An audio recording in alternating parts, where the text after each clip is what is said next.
Good evening, ladies and gentlemen. My name is David Sproles, and I'm the president of the New York School of Interior Design. And I will pause here and say that we just found out 2 weeks ago the New York School of Interior Design was ranked the number one interior design program in the country for the study on the undergraduate level, and number 2 for graduate level. So, thank you very much. We are obviously very excited about that, but I am thrilled to welcome you all here this evening to the 3rd annual Michael I. and Patricia M. Sovern Lecture on Design.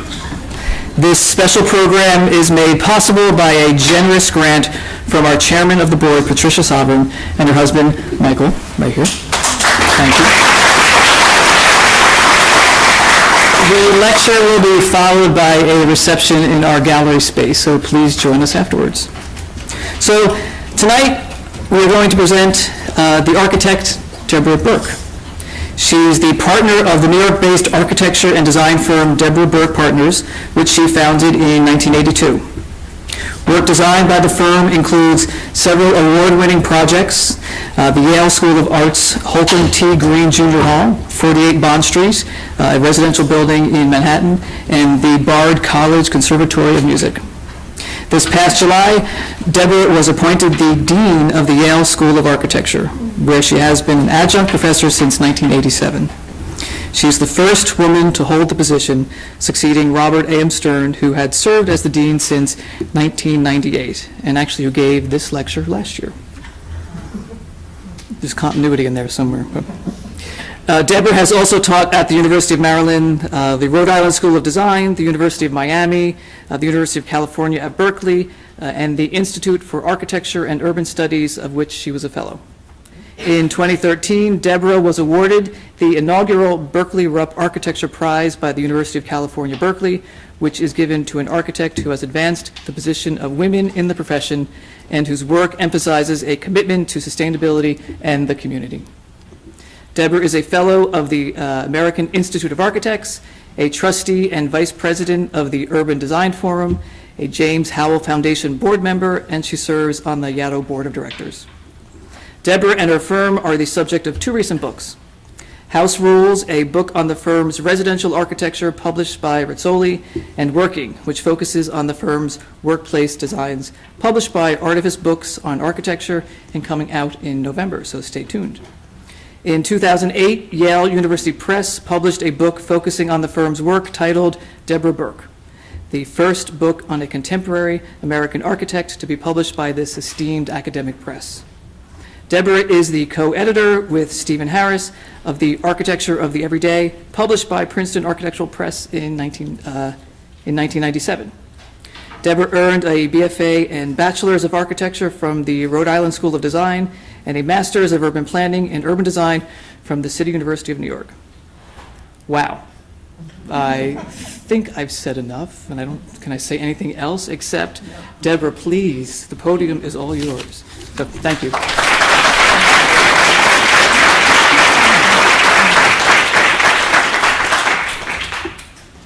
There is an extremely tricky slide advancing device, and I guess they're not even slides anymore, but I'll see if I can make it work.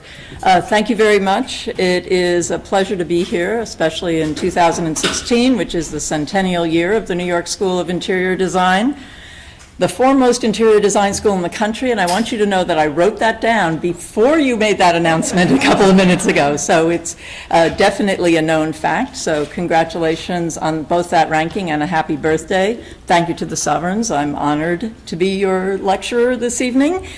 And there are many people from the office in the audience. Welcome. There are old friends in the office. Welcome. Thank you, and thank you all very much for coming. I am going to talk about a number of things tonight, mostly buildings, but first I want to tell you a little bit about our practice. We work in open loft space on 2 floors of a 1903 building in Manhattan near the Flatiron Building. We work collaboratively, but we also work individually because I think design takes a lot of focus. We are organized and neat, and as is true for architects, a tad compulsive and rather rigorous about everything we do. We also do a fair number of things in the office that are slightly less serious intellectually, because I think engaging all of life's many pleasures does help make you a good designer. This is one of my partners actually losing rather badly at a game of cornhole, office cornhole. They didn't play this where he grew up.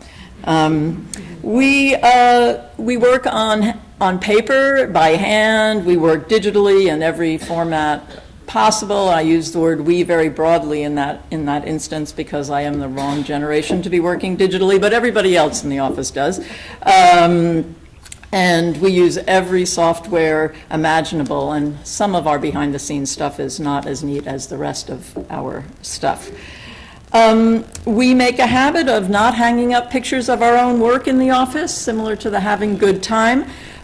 We show the work of emerging artists and have 4 shows a year, and then we invite accomplished artists like Kiki Smith so that our environment changes and our employees and our clients and our guests get exposed to a variety of different kinds of artwork by different people. I'm going to give you a 30-second version of my early career. I started teaching right when I got out of architecture school, and this is a picture of me, I'm all the way at the left, in the baggy coat, in the 1980s with a group of high school students on the roof of Rockefeller Center looking south to the rest of the city. You can, of course, see the World Trade Center there. I walked the streets with these students to introduce them to the riches of the urban environment and the roles of architects, architecture, design, and designers. I became known as a minimalist architect, which is in part true, and I certainly consider myself a modernist, but I think most of all a believer in understatement, and I continued to teach. And as has just been mentioned, I continue to be involved with architectural education these days, telling a bunch of other teachers what they should do.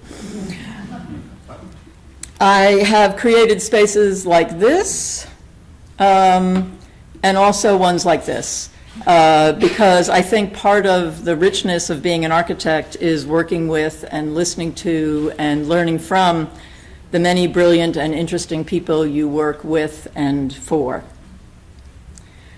And while we still do a lot of residential work, we are also now doing much larger projects like the headquarters for a component of the Cummins engine business, which is in downtown Indianapolis, scheduled to open in January. This is actually a construction shot. We're super excited about it. It's the biggest building we've ever done.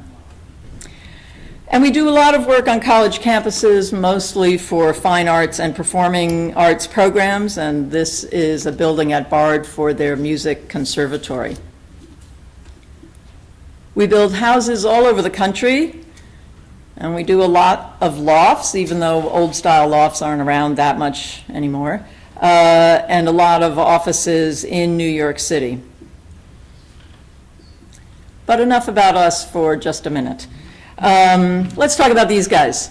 The title of tonight's lecture, as you saw in the beginning, Architecture Inside Out, is I'm groping with a number of people in the office to come up with the right phrase to describe what's commonly known as adaptive reuse, which is an expression I hate because it sounds like the Pentagon came up with it. So right now I'm sticking with Architecture Inside Out. I don't think it's going to be the final title, but it's the title for tonight.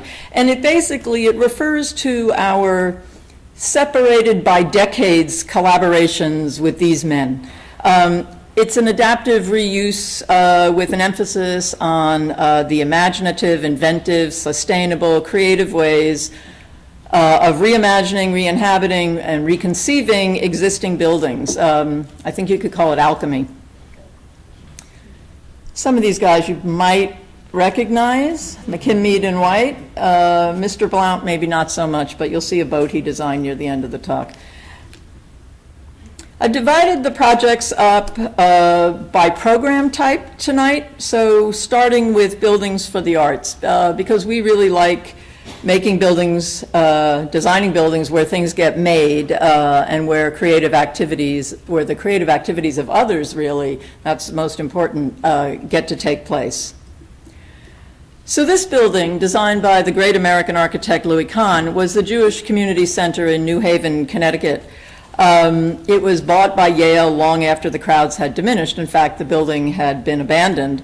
And Yale saw it as an ideal location for the School of Art, which was moved out of the Paul Rudolph building, the famous A&A building across the street that they had shared with architecture for decades. We restored the facade and made the building accessible. You can see our ramp addition, bringing life further up Chapel Street. For those of you who know New Haven, this was a pretty desolate strip for a while. We made it environmentally up to date, but we did go and get the stone on the facade from the same quarry in Quebec that Kahn had spec'd from the first time round. And we added a new building in the back, in the spirit of Kahn's original building, but very much of this time. The idea was that if we built the additional square footage in a new building, it meant that the massing of the original building and Kahn's facade could remain as it was, because I do really believe that sometimes the wisest transformation is to go outside the expected envelope and do exactly the unexpected. As many of you know, art is taught through criticism, and the spaces for critiques are the core and identity of each of the art school's programs. So within the original building, the old building, we found spaces that could be transformed. A little touch of alchemy there, I guess. These spaces are diagrammatically exploded in this axonometric, but you see down below handball courts that became galleries, a swimming pool you'll see in a minute, studio spaces, the gym became graphic design, so that the big volumes became the identity volumes in the school. So they're visible in plan. You can see the theater and the gym, and visible in section as they make a link across between the old building and the new. So what had been the assembly hall became an acoustically isolated black box theater for the Yale Drama School. So all the seats move, the stage can be anywhere. And by adding a floor at about the 4-foot deep level of the old swimming pool, we created the crit space for the photography department.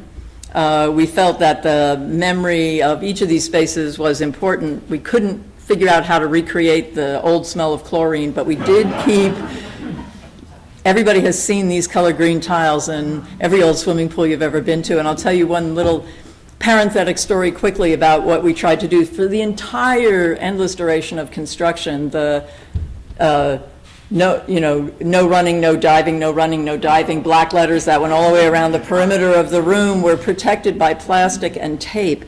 And the day before the opening, an overly zealous cleaning man took the tape off and carefully scraped them off with a razor blade. So we were heartbroken, but the green tiles do remain. And we added a skylight and mezzanine in what had been the gym and made it the graphic design department. The students work at individual desks on the mezzanine and use the center space below for critique and classes. And because this idea of double height critique exhibition performance space as an identity creator for departments worked so well in the original building, we created one for the graduate painting department, which is in the new building built on the adjacent property. And in fact, the way this building works, you see the man in the orange sweater. He's right by where you enter the building. So as you come in, you can see whether any of your classmates are having their work critiqued, and you can listen in, join in, or move on to your own studio, which looks like this, because we never forget that making art also requires the opportunity to work alone. Another building for the visual and the performing arts is on a SUNY campus in upstate New York. The campus was designed by I.M. Pei and his partner Harry Cobb in 1968. In addition to the master plan, they did a number of buildings, including this, the Rockefeller Arts Center, which you can see here, and you can get a really clear sense of how they drew the master plan. I think it only took one line in this big aerial photograph. The original building was, as you could tell from those photographs, all concrete. So our addition combined concrete, you can see it there, the sort of beigey toned stuff on the lower right, We combined that with glass and metal to make the new addition airier, lighter, and new. And we also gave the building a real front door, which the earlier building, the original building, did not have. And so that created not only a new entrance to the complex, but also addressed the way the campus works today, because for many people, this is their approach. So they had been approaching a blank concrete wall, and instead they now approach a genuine front door. In addition to the 60,000 square feet of the new building, we also renovated 100,000 square feet of the 1968 building, bringing all of its facilities and services up to date. And I will say, as a test of whether I remember the instructions, yay, I like I.M. Pei's work a lot, but Fredonia is west of Buffalo. I mean, it's closer to Cleveland than to Syracuse.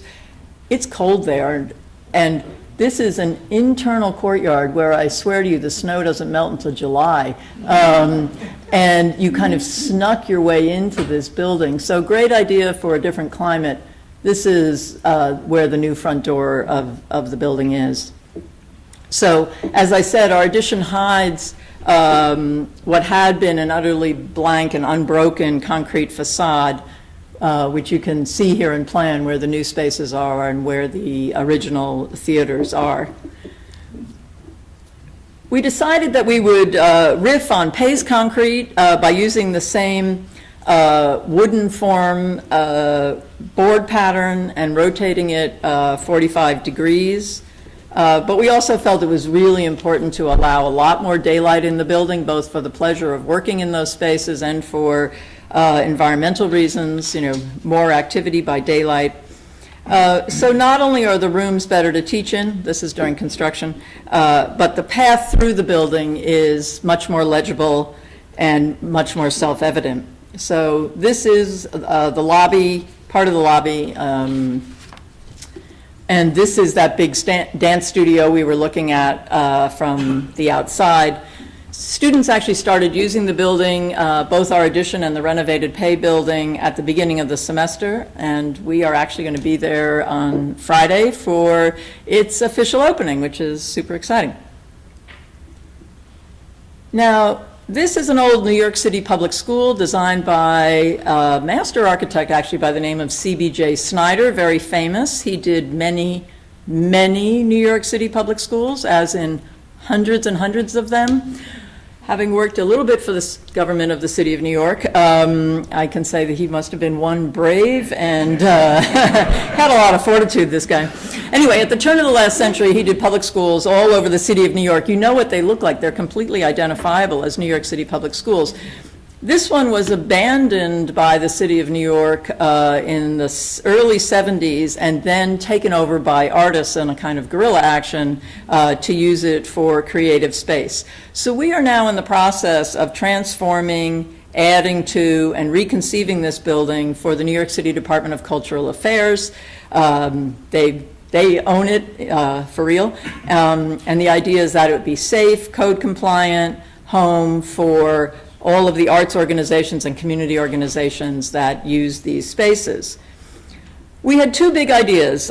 One was to create in the empty lot next door a new entrance volume that was accessible first and foremost, but also could market as a real front door, and that would also hold the elevators, the stairs, the bathrooms, and provide some extra room for community gathering space. It actually was more cost effective to build new in a tiny gap in the building than it was to cut a hole through the very shallow Guastavino vaults that were the structure of the original school.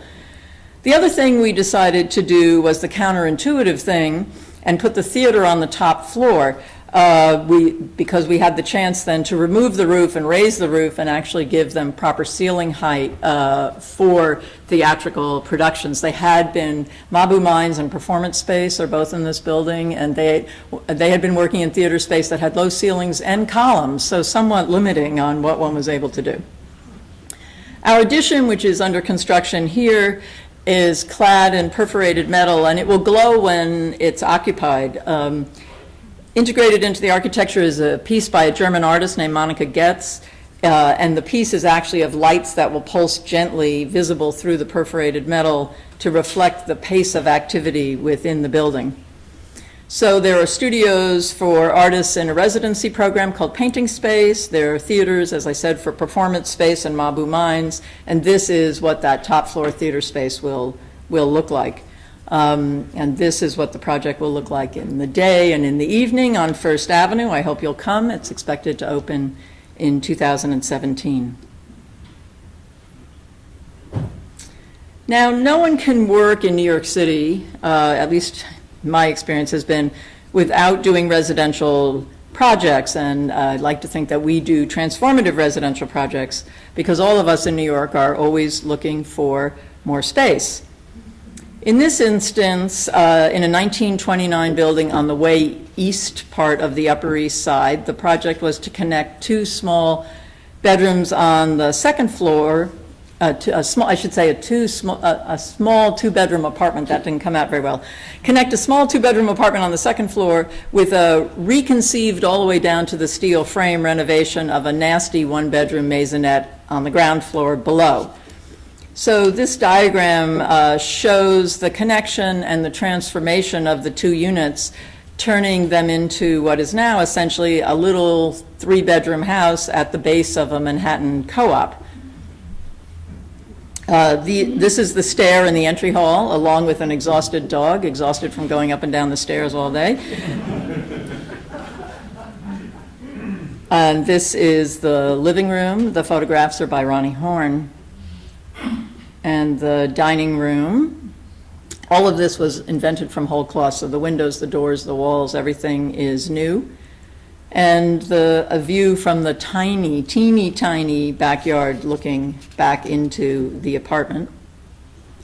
And what it looks like at the top of the stairs, which was the small living room of the original two-bedroom. And this library actually then leads to the 3 bedrooms and baths that complete the second floor. Now, over on the west side, in the Majestic Eldorado by Emery Roth, we did a similar connecting of 2 apartments, but this time going horizontally rather than vertically. So in this plan, you can see the 2 apartments. This is really gracious living in New York City. But the line separating them went pretty clearly, as you can see, like that. In the north unit, which is the one on the left, we also took down the wall between what had been the original living and dining rooms to make one big room, in part in order to create this spectacular run of windows that overlook Central Park. The corner room of that apartment, which had been a master bedroom, then became the office, while the former living room in the south apartment became the master bedroom. Like many New York City buildings, there is no wet over dry, so all the plumbing had to stay where it is, which I'm sure there are people in the audience who do this kind of work, and you know that that sort of plumbing dodgeball game that you have to play to get these connected units to work out is one of the great and invisible design challenges.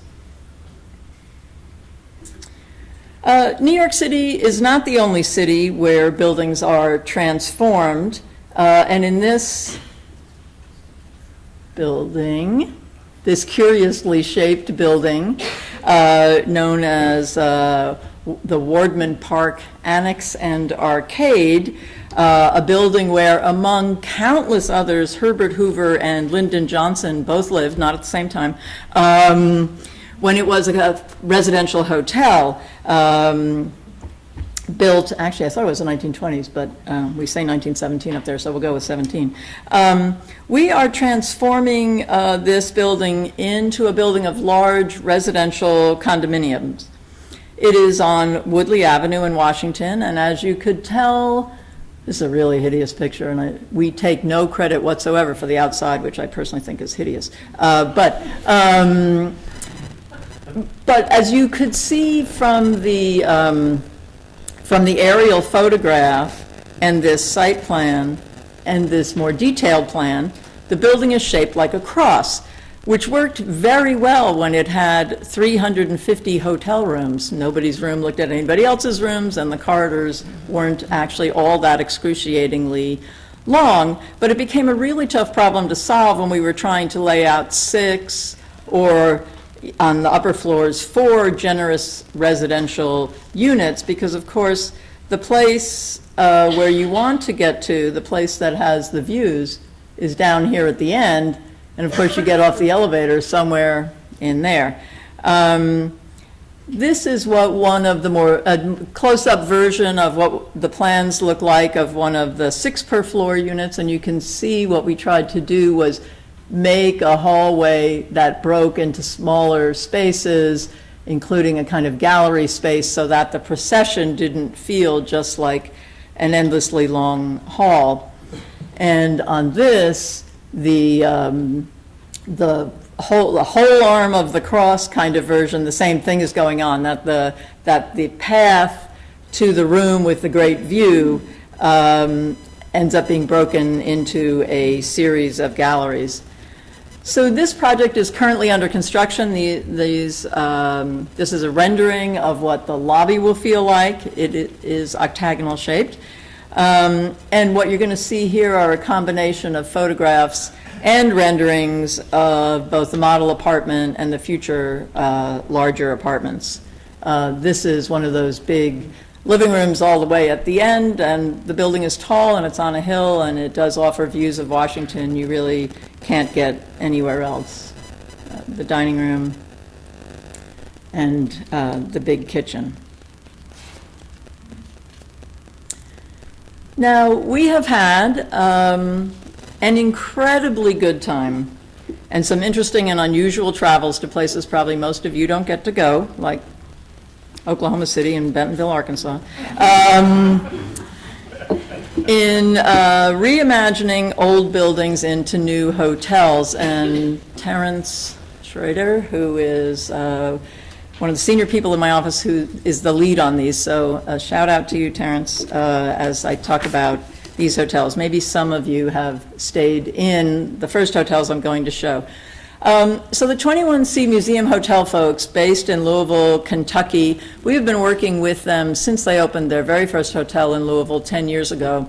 It was meant to be a one-off, but it turned out to be so successful that other cities actually came knocking and said, kind of, please bring your magic to us. And so they did. So this 21C is in Durham, North Carolina, and it is the utter transformation, oops, sorry. Well, I gave it away. There it is, the utter transformation of a bank and department store designed by Shreve, Lamb and Harmon, who are the architects of the Empire State Building. It is, I'd like you to remember those purple lights, please, a 125-room hotel. The ground floor takes the space that was the department store and turn it into the restaurant, and takes the space that was the banking hall and turn it into the ballroom. But of course, what that meant was that there was no room for the lobby on the ground floor. So you come in here and go to this lobby, which I'm going to show you in a minute, and actually go up to the lobby that is on the second floor. Now the building, Shreve, Lamb and Harmon were superb Art Deco architects, and this building is truly a spectacular Art Deco building. There were parts of it that we changed dramatically, some of them by obvious necessity. It was a bank, now it's a hotel. And parts where we did very little, almost nothing. So this is, oops, I'm sorry. I'm waxing on and not looking at what I'm showing you. This is the ground floor elevator lobby that you come into. It takes you up to the main lobby of the hotel, one flight up. And some say aluminum, some say silver, leaf ceiling, and the original stone truly were just about perfect. I mean, it's an absolutely beautiful space. And we updated the lighting, installed some new furniture, and decided that the best strategy here, the smartest thing the alchemist could do, was leave it alone because it was already gold or silver. And similarly, the fabulous metal surfaces of the vault in the basement inspired us to turn it into a small private lounge with a carpet designed by an artist in the pattern of crunch dollar bills. If you haven't been to or haven't heard of the 21C Museum hotels, they are in fact hotels based on the idea of being a 24/7, 365 art museum with a genuine art collection. This is not a marketing strategy. It is actually the collection of the owners, the founders of the hotel, where anybody has access to the art. And what they've discovered, of course, is that people who maybe would never even go in a museum, or people who would be made uncomfortable by the art, which is political, provocative, sexual, and all 21st century, find after a couple of bourbons or with a comfortable bedroom upstairs that the art is, in fact, much more accessible and enjoyable and educational for them. So this is when you go upstairs to the second floor to the registration lobby, which is also a gallery space. And this is turning the other direction in that same space to see part of the gallery area. This is the restaurant in the old department store. You can see the art here, and in the spirit of kind of provocative art I was telling you about. This is Durham, North Carolina. You can remember what they used to do there. But this wall piece is made out of cigarette butts. And this is a typical guest room. Although the 21C hotels are, they now exist in 6 or 7 cities and soon to be 10 cities, the guest rooms and the bathrooms in each one are completely different. So those purple lights you saw on the outside, in fact, come from the evening mirror lighting in the bedrooms. So it's become the motif of the building that you see as the sun is setting. So from a bank by Shreve, Lamb and Harmon to a bank by McKim, Mead and White, this one is in Lexington, Kentucky. I think the furthest west McKim, Mead and White building there might be. Certainly the only McKim, Mead and White building in Kentucky. The guest rooms are all in this tower, and because of its very small footprint, there are only 6 or 7 guest rooms per floor, so it's a very intimate experience. And in addition, the property included 2 buildings here and 1 building there, none of which, of course, did any of the floors line up. So it made it a particularly difficult project to lay out. This is the view from the street with both the hotel entrance and a view into the bar. You can see the blue lights are at the bar with the restaurant beyond. And as in all the 21C museum hotels, we designed the registration desks to be different and unexpected. This one looks like old traveling trunks, and there is a wall of explosive art behind it, as you can see. This is the lounge we were just looking at from the outside. You saw those blue lights before. They're actually a sculpture called Tomorrow's Weather, and it changes color based on the computer drive that forecasts tomorrow's weather. In each 21C, we also do unique, I'll call them worth the visit bathrooms, which is the conversation we tend to hear in the bars.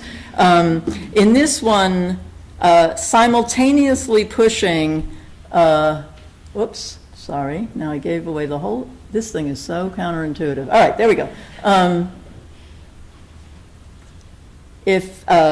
So let me just say that the woman is not a video. She is actually in the ladies' room, which is on the other side of the wall, where there is also a mirror above a sink, and she is pressing a button at the same time, and that allows you to look from one bathroom into the other. It only stays on for a few seconds, and you just get a glimpse, and the fact that the button's red does tempt people to go in there and press it and see what happens. This is a view of what was the banking hall, and you can see some remaining touches of McKim, Mead and White and other design elements of, obviously now, the restaurant, which is serviced in the adjoining building with the different floor level by this boisterously stoned and even more boisterously tiled open kitchen. This is a typical guest room in this hotel. Now, as an educator, I can't help but point out to you that this building in Oklahoma City was built at approximately the same time as the one we were just looking at in Lexington, Kentucky. It obviously had a very different function, but it was also embracing a very different set of architectural ideas and goals. This is a Ford assembly plant designed by Albert Kahn, another great American architect who did almost all the work for Ford. And I don't know if any of you know this or are car historians, but the early Fords, the Model Ts, were actually shipped kind of like IKEA had done them. You know, they were flat pack because it doesn't make any sense to ship what is essentially a black box of air. So they shipped them flat and they assembled them regionally, and there were 20 plus of these buildings built around the country, and the cars would be sent packed flat by train and then assembled. And this building, when we started on this project, was owned by the same family that had originally partnered with Henry Ford in this city. So great story. This too has been transformed into a hotel, and if the last building was actually a little too small to work, this one was actually way too big. I mean, when you say the floors were big enough to drive cars around in, they were big enough to drive cars around in. They had cars driven around inside of them. So that steam, I'll come back to that in a minute. As you may have noticed in some of these hotels, there's always a kind of signature work of art installed on the outside. In this instance, it is a steam spouting tree, and it does mark the location of the entrance.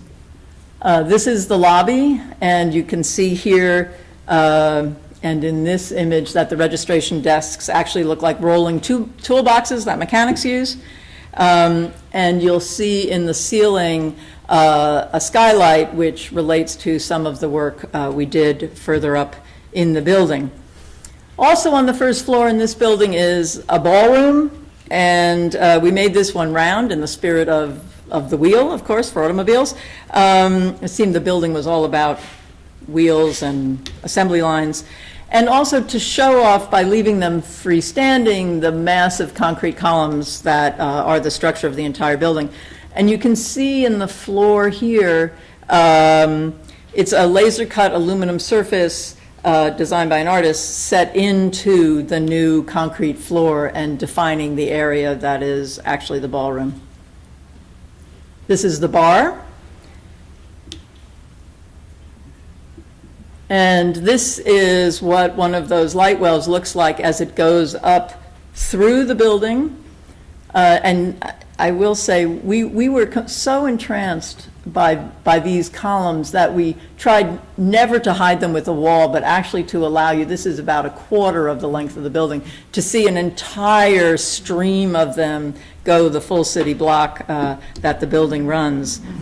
So sculpture occurs in each each elevator lobby on each guest room floor.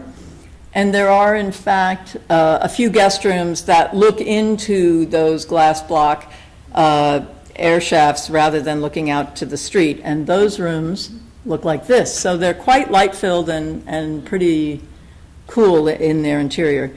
The exterior, the rooms on the windows actually, on the exterior windows actually look like this. And the rooftop suite, which celebrates the original water tower, looks like this. So perhaps another part of the alchemy of architecture inside out is knowing what to keep and even when to kind of exaggerate it and celebrate it.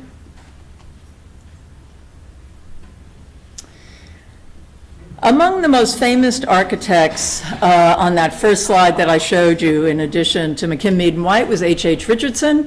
And among his many, many, many noted works, he was the architect for the Buffalo State Asylum for the Insane. Indeed, not only does this look like an asylum, it was an asylum. Based on the teachings of the 19th century psychiatrist, Dr. Thomas Kirkbride, more than 50 of these buildings were built between 1848 and 1895 in the first effort to take care of those with mental health problems. It seems, I was going to say, somewhat terrifying now, but in fact it was really socially enlightened work in its day. Not that many of these buildings survive. There are a few in Washington and actually in New Jersey. And very, very few of them actually had architects as noted as Richardson as their designers. So this is what we're doing. We are turning this into a hotel. Happily, the building still exists. Although sadly, it used to be symmetrically this long to an equal number of buildings over this way, and the more insane you were, the further you were away from the center. And it was split male and female. The buildings at this end got torn down when a 1960s psychiatric institute was built by the state of New York. So it has lost its perfect, flawless symmetry, and it's, I think, I will exaggerate if I say half mile, but almost what feels like a half mile in length. And we have been charged with just renovating the center 3 buildings. And happily, the landscape, or remnants of the landscape, also existed. The landscape was done by Frederick Law Olmsted, so it was quite the team, Richardson and Olmsted. Some of the area, many years later, was given to the State University of New York for its Buffalo campus, but the part nearest the building, 42 acres, has recently been restored to Olmsted's original design. So we are in the process, as I said, of turning the 3 central buildings, which is approximately gross 190,000 square feet, but since the walls are 3 feet thick load-bearing walls, the net to gross is really terrible, if there are any developers in the room. Really, really bad. And the center building is going to be restaurant, conference space, some gallery space for the Buffalo Architectural Historic Organization. And then the 2 wings on either side will be filled with the guest rooms. We decided to give it a very modern entrance. This is a rendering, as this is currently covered with some scaffolding. The idea was that to make that entrance minimal, modern, and transparent, we could actually use that as a device to show off the sort of unbelievable, massive heaviness of Richardson's original building. And that same strategy, that sort of light-handed, modern, just plunk the tiny thing in there intervention, continues on the inside. It was interesting in these hotels, in these hospitals, the halls were incredibly wide and faced south, so that the patients would sit in the sun all day and go into their tiny little rooms only to sleep.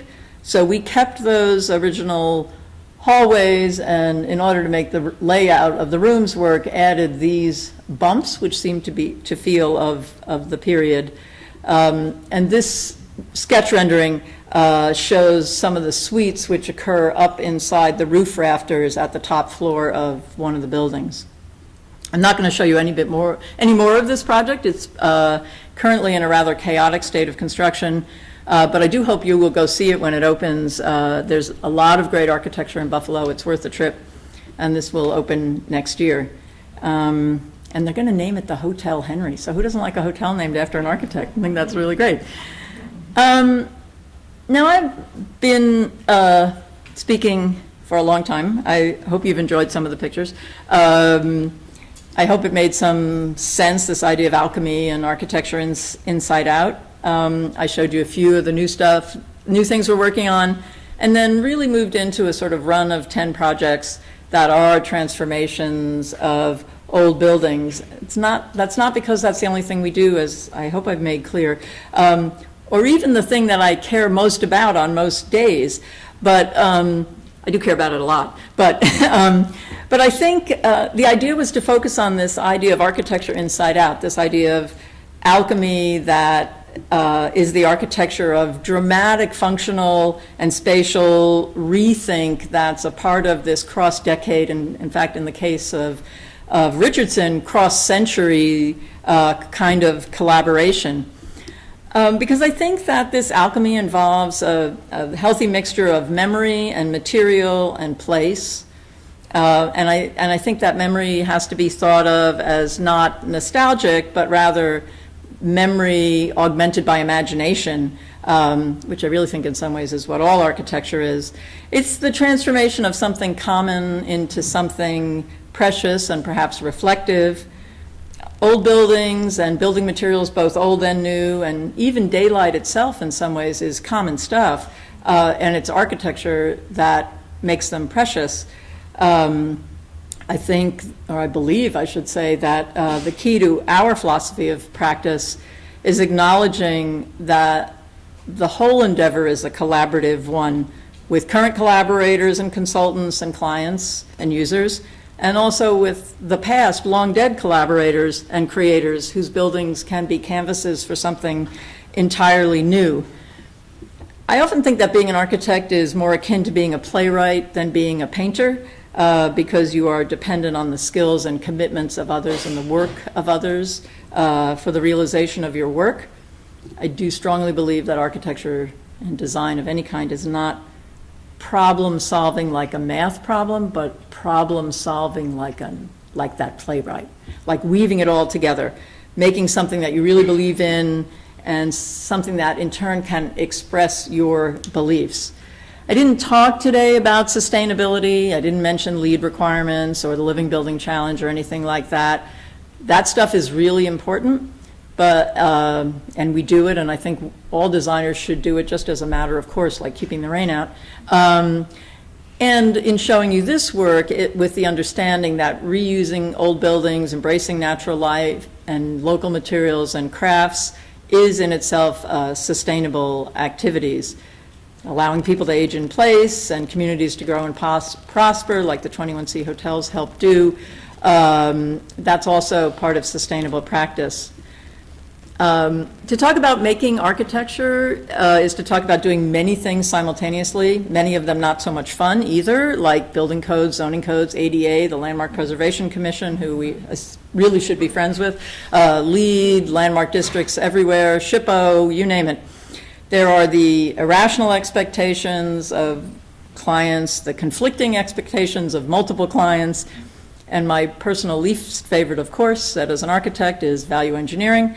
But this is the boat. There's also the joy of making buildings, even sometimes making boats, imaginary buildings, using imagination to transform old buildings, the implicit and the explicit, the visible and the invisible.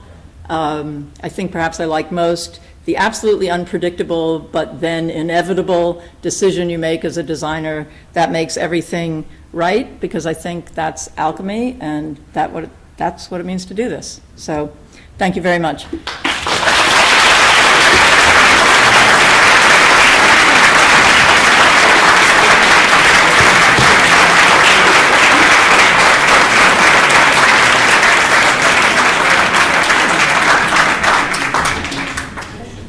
Thank you, Deborah. I think I have the my next few vacations plotted out just by where the hotels are that you've been working on. But anyway, so everyone, please join us in our gallery space around the corner for a small reception, and we can continue the conversation there. So thank you.